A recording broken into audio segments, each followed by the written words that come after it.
Et salut à tous, on se retrouve aujourd'hui pour les résultats de SmackDown du 25 mars 2022.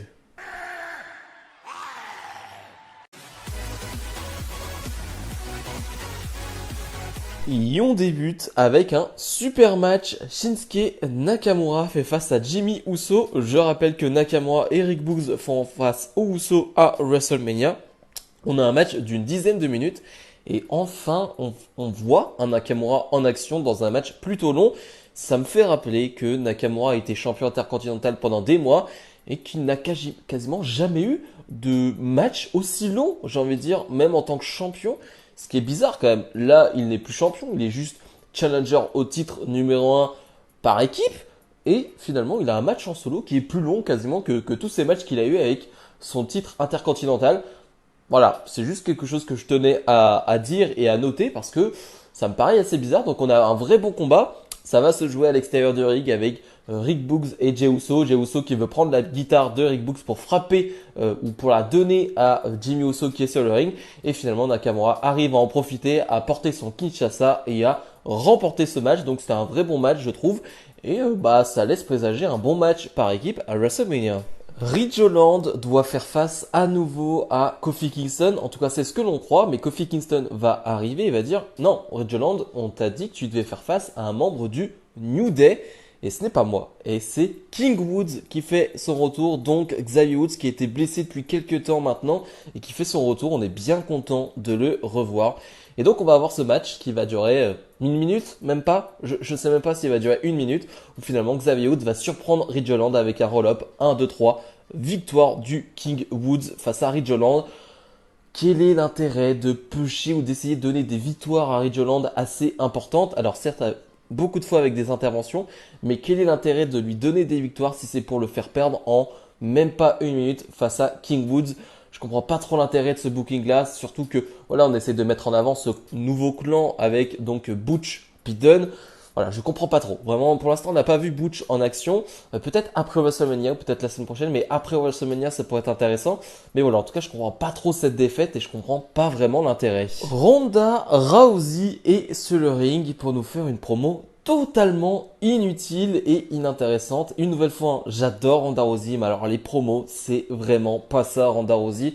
C'est pas son truc. Parler au micro, c'est vraiment pas son truc. Elle va une nouvelle fois essayer d'appeler Charlotte parce que ça fait 2 semaines d'affilée où elle se fait vraiment bien attaquer par Charlotte Flair.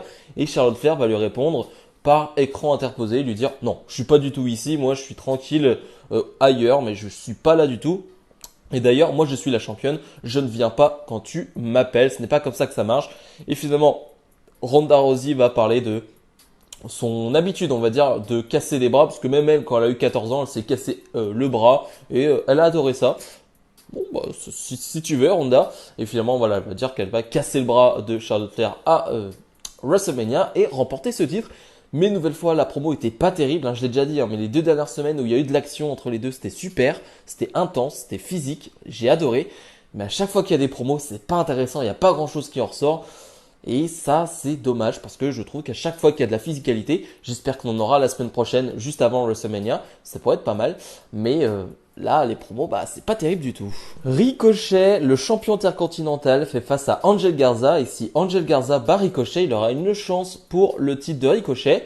2 minutes de combat, il n'y a pas grand chose à en dire. Intervention d'Umberto Carrillo, Ricochet se fait avoir. Victoire d'Angel Garza qui aura donc une chance pour le titre de Ricochet.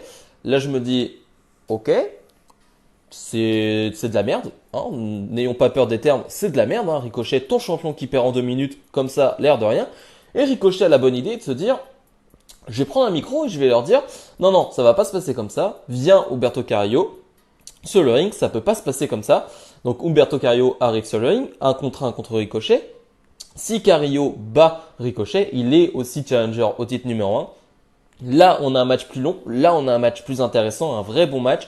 Le public qui n'est pas très investi au début l'est forcément et l'est tout le temps avec Ricochet. Dès que Ricochet fait ses moves, dès que Ricochet s'envole sur le ring, le public est investi. Il n'y a rien à dire. Je veux dire, c'est de la facilité. C'est clair et net. Le public est investi dès que Ricochet fait des choses sur le ring. Je veux dire, c'est pas compliqué. Si on n'arrive pas à le comprendre en 2022, c'est quand même un problème. Et donc, on a un vrai bon match, je trouve, de catch. jusqu'au moment où finalement Ricochet va se faire attraper la jambe alors qu'il est à l'extérieur, donc par Angel Garza qui n'est pas dans le combat, et va se faire décompter à l'extérieur, donc victoire d'Humberto Carrillo. Ricochet, ton champion intercontinental, qui perd 2 matchs en 10 minutes. Et donc, on aura 2 challengers pour le moment au titre de Ricochet. Je ne sais pas si on en aura d'autres. Je ne sais pas si ce match aura lieu à WrestleMania. Mais ce qui est sûr, c'est que ton champion intercontinental passe pour une merde, tout simplement, passe pour un mauvais champion, tout simplement. On aurait pu trouver d'autres moyens d'avoir des challengers au titre pour Ricochet, des matchs qualificatifs ou un truc comme ça. Là, le faire perdre 2 fois d'affilée, franchement, c'est pas bon. C'est vraiment pas bon. Match à 4 où on retrouve Sasha Banks, Rhea Ripley, Zelina Vega et Shayna Baszler. Donc, chaque membre représente une équipe qui s'affronteront lors de WrestleMania.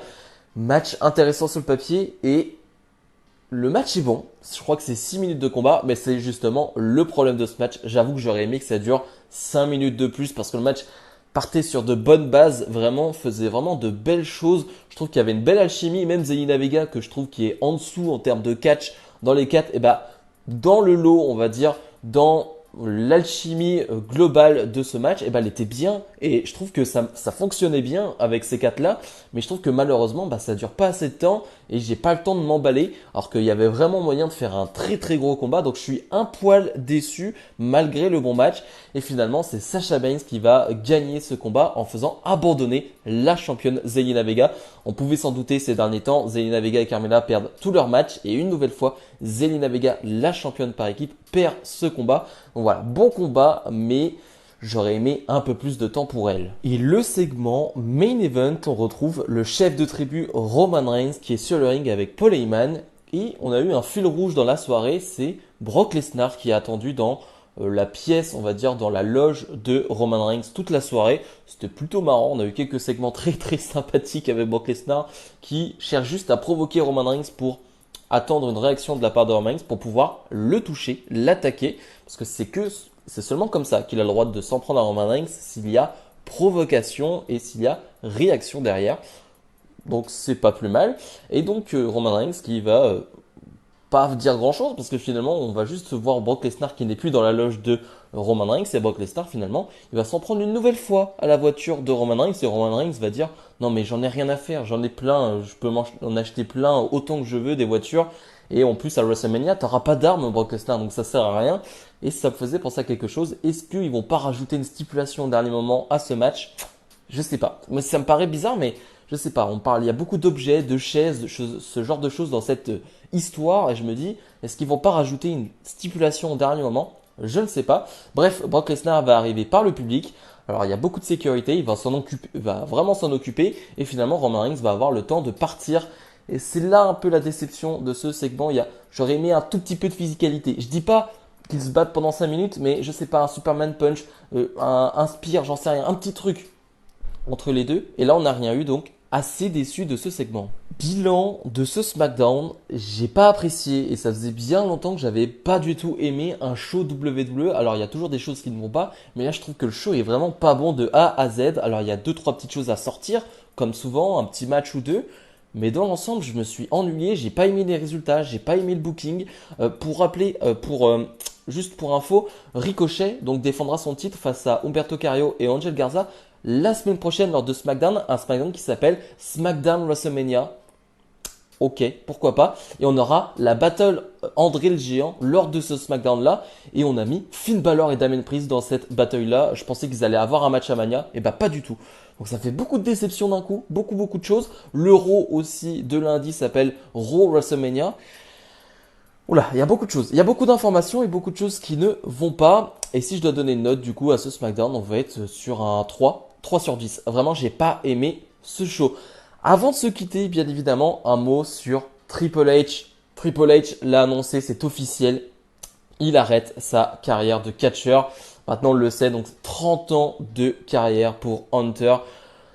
C'est fou, c'est tout simplement fou. Alors on pouvait s'en douter dû à ses problèmes cardiaques qu'il allait arrêter, mais là c'est officiel, c'est lui qui l'a dit, j'arrête ma carrière. Ça fait quelque chose. Moi je sais pas pour vous, mais moi j'ai commencé à regarder le catch avec Triple H qui était au top de la compagnie. J'ai aimé le catch aussi grâce à Triple H, grâce à ses segments avec Orton. Bref, c'est les moments-là qui m'ont fait aimer le catch quand j'étais plus jeune. J'avoue que ça fait bizarre. Ça fait très très bizarre d'avoir Triple H, de se dire qu'il ne sera plus sur le ring, même si ça fait des années qu'il fait peut-être un match par an, qui revient par-ci par-là et que c'est pas toujours très intéressant. Mais voilà, c'était notre bon vieux Triple H qui choisissait un match comme ça dans l'année pour en faire un. Et là, c'est vrai que ça fait bizarre. Je sais pas pour vous, je sais pas ce que vous en pensez, mais ça fait bizarre quand même en tant que fan de catch de se dire qu'on n'aura plus Triple H sur un ring. Donc voilà, bref. Si vous avez aimé cette vidéo, comme d'habitude, n'hésitez pas à mettre le petit pouce bleu, à vous abonner. Nous, on se retrouve dès la semaine prochaine pour d'autres vidéos. Salut, salut!